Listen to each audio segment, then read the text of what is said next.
everyone, and welcome to episode 2 of WeighDownWally. Thank you once again so much for clicking on the link and giving the video a watch. I was very pleased with the response I got from the first video, and am very grateful for that, and very grateful to all of you who have subscribed so that you can see future videos. As I had said in my first video, that the purpose of this channel was to kind of share my weight loss journey with all of you, and to hopefully provide some information that you might find helpful if you find yourself in a situation similar to mine. I had mentioned that I started this journey at 425 pounds, and as I sit and record this today, I'm 190 pounds.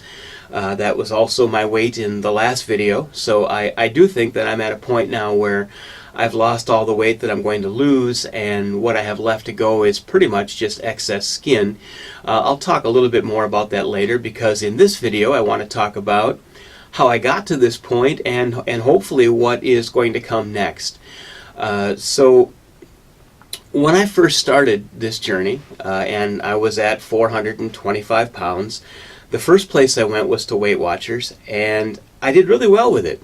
It's a great program, and I lost a little over 100 pounds using Weight Watchers. The problem that I ended up having was that after about a year and a half of being faithful to the program, I found it very difficult to stick with it.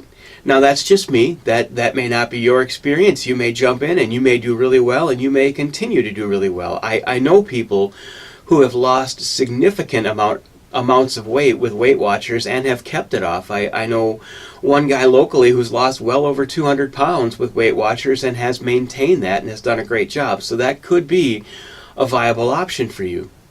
What I had found happen with me was that eventually I just kind of strayed from the program and began to slip here and there, and before I knew it, I had gained back about 50 pounds of what I had lost.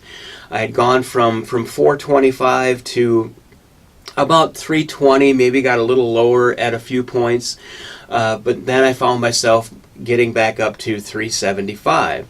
And that's about where I was at when I had an issue with my kidney. I mentioned in the first video that my right kidney ruptured and put me in the hospital for several days, and kind of became the catalyst to really make me want to make some serious changes in my life.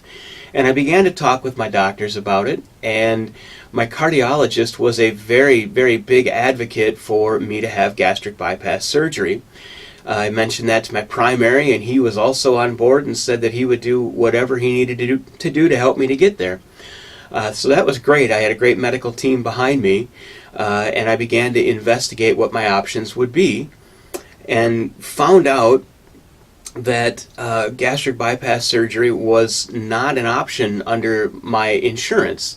It was a plan exception through my employer, which is perfectly fine, and a lot of people who pursue gastric bypass surgery may find this same thing.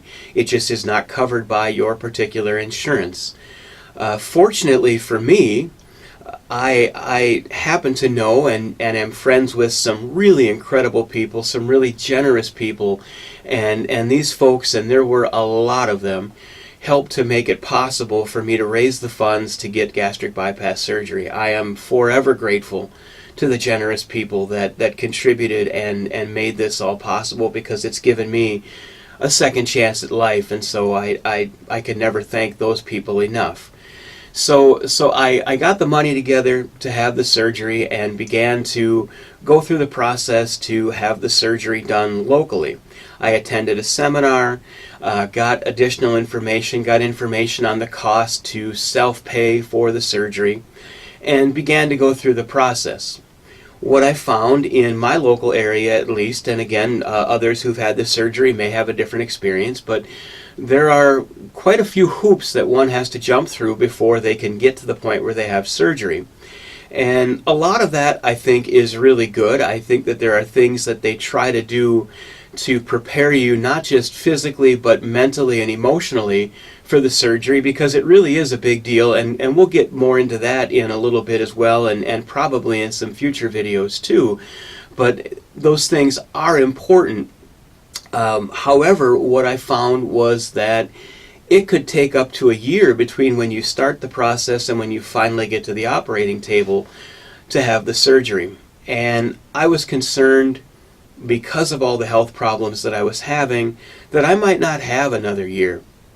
And so I began to look into other options that might be available. I thought maybe there'd be options where I could travel to another state and have the surgery a little faster, maybe even save some money, that kind of thing. So I began to research it. And as I did, as I began to search, I found over and over that a lot of things were popping up regarding medical tourism.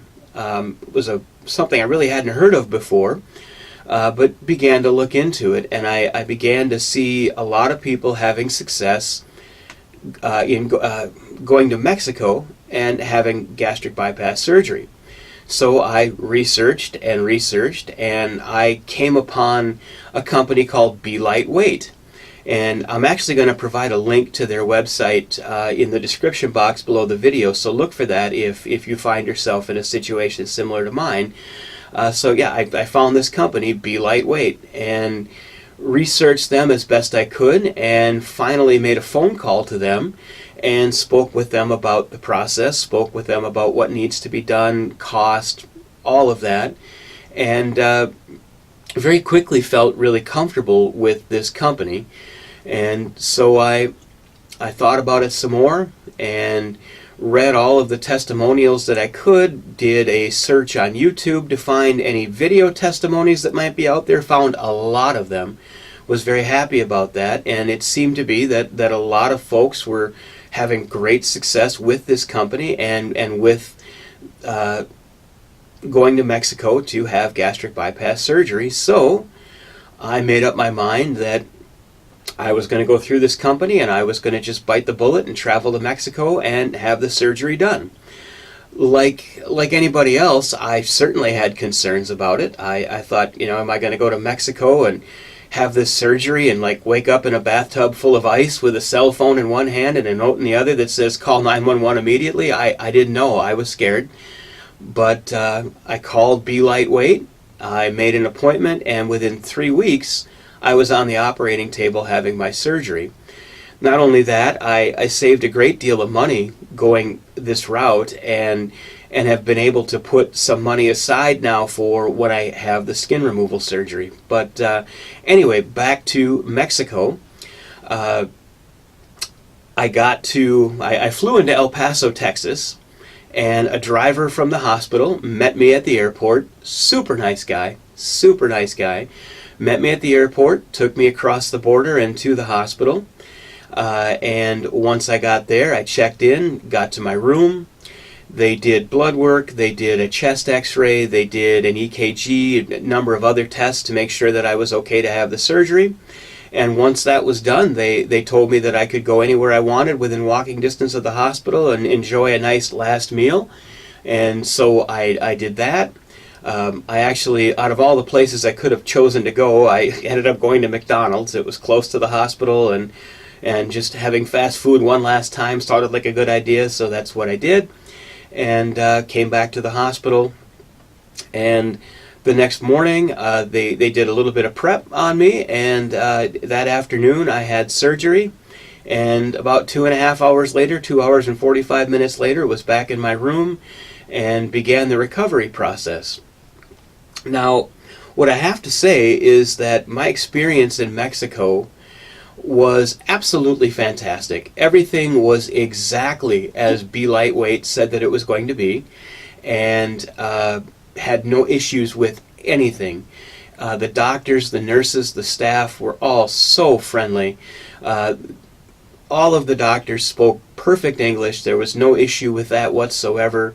Everything was fine there. Most of the nurses spoke at least some English, and for those that didn't, it was easy enough to know what they were going to do when they came into the room. I mean, if somebody walks into your room carrying a blood pressure cuff, it's pretty obvious what they're there to do. But everybody was so friendly and so encouraging, and I was given such good information, and I would recommend this company, this hospital, these doctors to anybody who is seeking weight loss surgery, because they just did a fantastic job.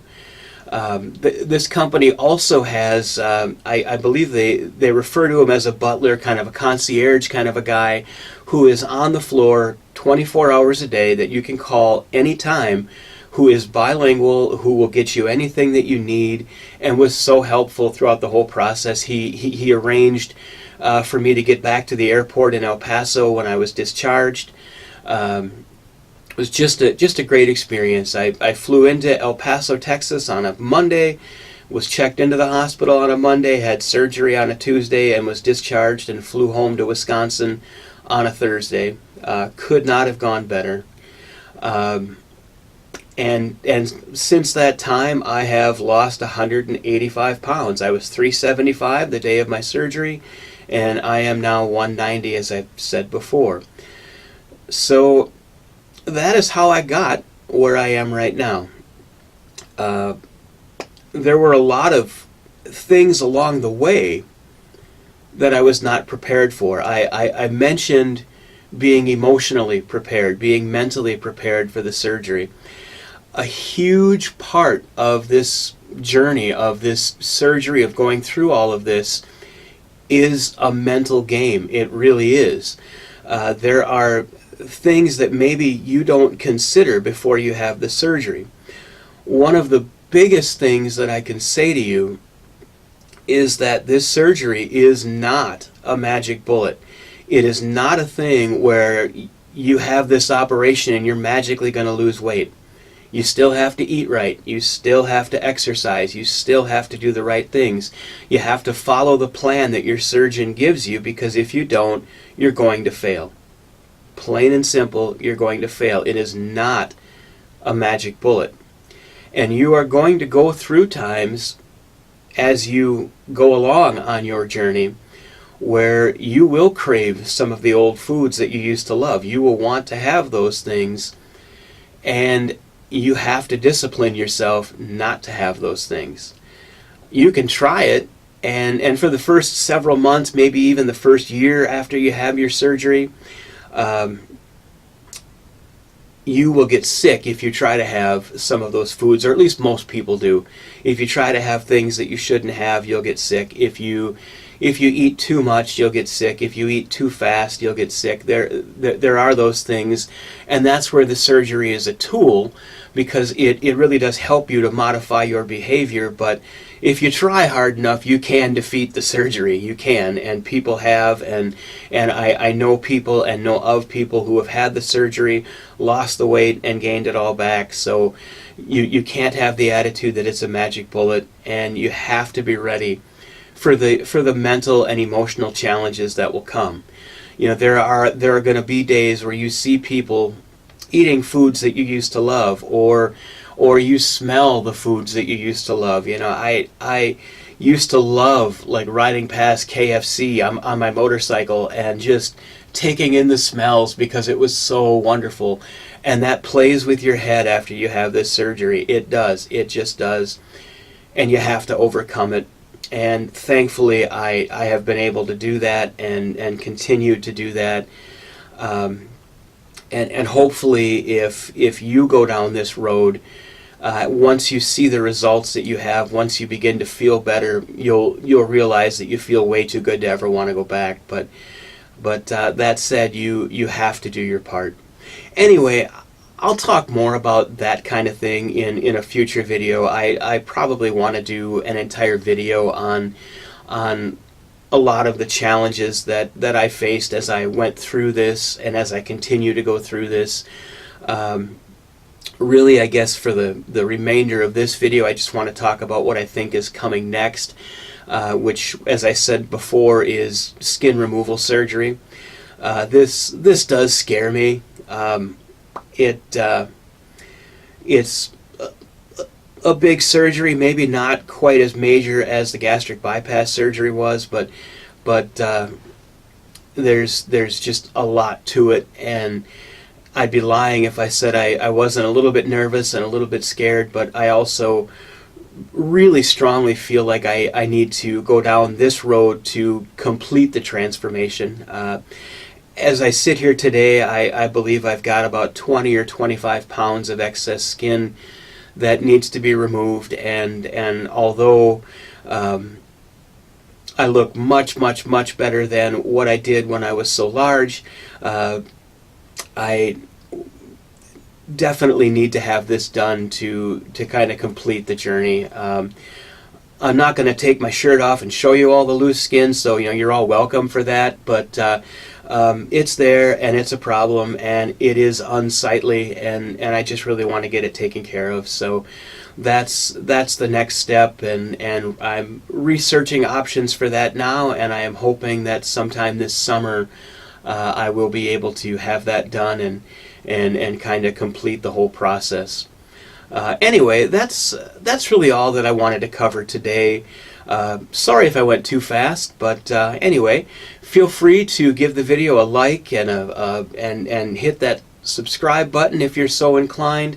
Leave comments. I appreciate all the feedback that you leave, and am happy to answer any questions that anybody might have to the very best of my knowledge. As I had said, I'm going to leave a link in the description box for BeLiteWeight.